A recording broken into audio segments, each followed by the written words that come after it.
মুসলিম লীগের পক্ষ থেকে এটাকে অবাঞ্ছিত ঘোষণা করা হইল। ছিঁড়ে ফেলা হোক। রাজধানীর উত্তরায় মসজিদের মিম্বারে রাজনৈতিক বক্তব্য দেওয়াকে কেন্দ্র করে নতুন বিতর্কের সৃষ্টি হয়েছে। উত্তরা 12 নম্বর সেক্টরে অবস্থিত বাইতুন নূর জামে মসজিদের খতিব মাওলানা নাজমুল হাসান কাশেমির বিরুদ্ধে জুমার খুতবায় জামায়াতে বিরোধী মন্তব্যের অভিযোগ এনে দলটি একটি সতর্কতামূলক চিঠি পাঠায়। তবে আজ জুমার আগে সেই চিঠি প্রকাশ্যে ছিঁড়ে ফেলে অভিযোগ প্রত্যাখ্যান করেন খতিব, যা মুহূর্তেই আলোচনার কেন্দ্রবিন্দুতে পরিণত হয়।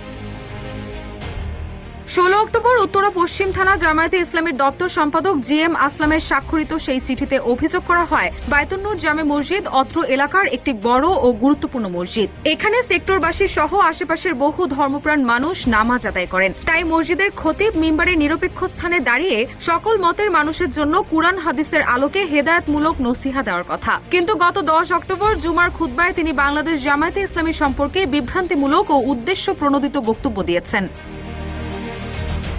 চিঠিতে আরো বলা হয়, খতিব একজন নাগরিক হিসেবে যে কোনো রাজনৈতিক দলের সমর্থন করতে পারেন, কিন্তু তার প্রকাশ মসজিদের মিম্বারে হওয়া শোভন নয়। তার এমন বক্তব্য হীনমন্যতা ও রাজনৈতিক পক্ষপাতমূলক, যা সমাজে অনৈক্য, বিভেদ ও উত্তেজনা সৃষ্টি করছে। অনতিবিলম্বে ওই বক্তব্য প্রত্যাহার এবং ভবিষ্যতে এ ধরনের বক্তব্য থেকে বিরত থাকার আহ্বান জানানো হয় চিঠিতে।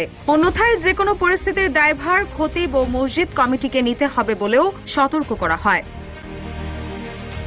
তবে আজ জুমার আগে মিম্বারে বসে সেই চিঠি প্রকাশ্যে প্রত্যাখ্যান করেন খতিব। প্রত্যক্ষদর্শীদের বরাতে জানা গেছে, জুমার খুতবায় তিনি বলেন, রোজা আর পূজা এক নয়। গত শুক্রবারেও বলেছি, আজ আবারও বলছি, আপনারা সংযত ও সংশোধন হন, তওবা পড়ুন। এরপর তিনি চিঠিটি মুসল্লিদের সামনে উপস্থাপন করেন। এ সময় চিঠিটি প্রত্যাখ্যান করে উপস্থিত মুসল্লি ও মসজিদ কমিটির সদস্যরা নারায়ে তাকবীর, আল্লাহু আকবার ধ্বনি তোলেন।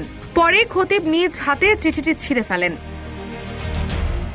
এদিকে চিঠিটির অনুলিপি দিয়াবাড়ি আর্মি ক্যাম্প, উত্তরা উপ পুলিশ কমিশনার, উত্তরা বিভাগ অফিসার ইনচার্জ, উত্তরা পশ্চিম থানা এবং 12 নম্বর সেক্টর কল্যাণ সমিতির সভাপতি ও সেক্রেটারির কাছে প্রেরণ করা হয়েছে। রুশা সুর, নিউজ ডেস্ক, ইত্তেফাক।